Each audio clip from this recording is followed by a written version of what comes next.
Saya Cynthia Rompas masih menemani Anda di Kompas Petang. Saudara, Polda Kepulauan Riau bersama Divisi Hub Interpolri dan Interpol menggerebek sebuah gedung yang berada di kawasan Industrial Park Batam yang diduga menjadi markas sindikat penipuan love scamming atau penipuan berkedok asmara.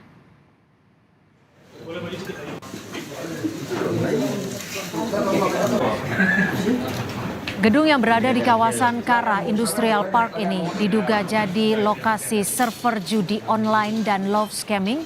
Dari hasil penggerebekan, polisi menahan 88 warga negara Tiongkok dan menyita sejumlah alat elektronik sebagai barang bukti. Love scamming atau romance scam merupakan jenis penipuan di mana pelaku memanipulasi korban secara emosional melalui hubungan romantis. Administrasi tadi kita ketemukan banyak barang bukti yaitu berupa kredit China. Polisi menyebut 88 warga negara Tiongkok ini terdiri dari 83 orang laki-laki dan 5 orang perempuan.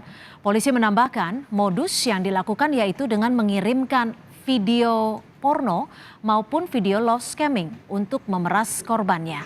Dugaan sementara pelaku menyasar korban asal beberapa negara termasuk Tiongkok dan Indonesia. Di ruang administrasi tadi kita ketemukan banyak barang bukti yaitu berupa adalah suatu jaringan internasional dalam pengungkapan kasus video scamming atau video call sex. Ternyata di dalam gedung tiga tingkat atau 3 lantai ini berisi sekitar 88 orang warga negara asing yang berasal dari Republik Rakyat Tiongkok. Dan dari data yang kami dapat juga banyak korban ini adalah berasal dari warga negara China. Dalam kasus love scamming sebelumnya yang sudah terungkap ada modus yang kerap dilakukan pelaku love scam atau tipu-tipu berkedok asmara. Pelaku memanfaatkan media sosial menjaring korbannya dengan memasang foto semenarik mungkin. Setelah korban tertarik dan termakan janji manis, pelaku love scam melancarkan aksinya meminjam uang dengan berbagai alasan dan kemudian menghilang. Jangan mudah percaya berkenalan di media sosial, apalagi memberikan data pribadi termasuk data keuangan. Per Januari 2022, PPATK mencatat ada 12 kasus love scam dengan nilai 6,2 miliar rupiah. Dan untuk mengetahui kronologi hingga pengungkapan kasus love scamming atau penipuan berkedok asmara yang melibatkan 88 warga negara Tiongkok, sudah bersama Kabid Humas Polda Kepulauan Riau, Kombes Zahwani Pandra Arsyad. Selamat sore Pak Arsyad, terima kasih sudah bergabung bersama kami di Kompas Petang. Boleh diceritakan kepada kami seperti apa sebenarnya kasus penipuan love scamming ini dan bisa melibatkan warga negara Tiongkok sebanyak 88 orang? Ya, baik, terima kasih Mbak Cynthia dan seluruh para pemirsa Kompas TV dimanapun berada. Ini yang menjadi komitmen Polri dalam hal ini Kepolisian Negara Republik Indonesia dalam memerangi terhadap kejahatan transnational crime.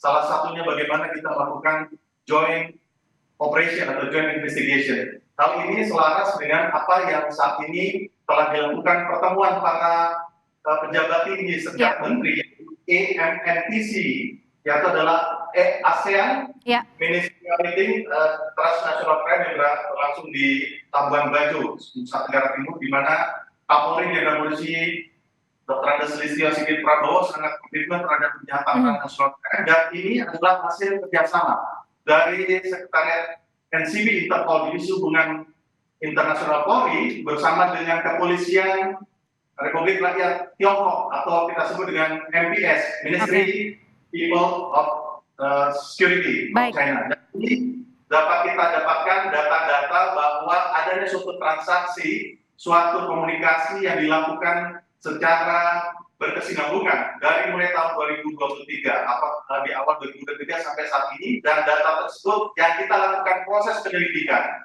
Dan kemarin kita dapat mengungkap kasus tersebut di mana langsung karena menyangkut di wilayah hukum Polda Kepulauan Riau kemarin langsung Pak Pandra, maaf saya potong. Kalau dilihat dari kasus ini sudah berlangsung sejak 2022, sudah berapa banyak korbannya dan berasal dari mana saja?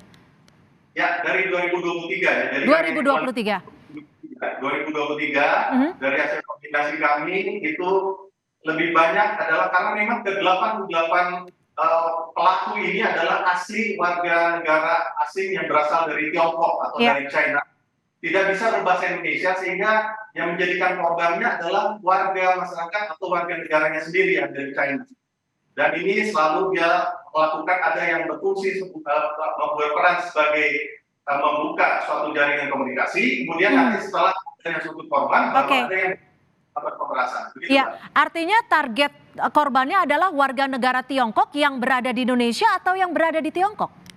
Yang di Tiongkok. Jadi selama ini yang lagi dilakukan pendalaman, makanya kami sampaikan dulu bahwa keberhasilan ini kami melakukan pengungkapan pada hari Selasa 29 Agustus 2023 di salah satu kawasan di daerah Kamu Industrial Park, di mana ini langsung dipimpin langsung dengan Dirkrimsus Polda Kepulauan Riau, dan juga dari Kepala Bagian Kejahatan Nasional.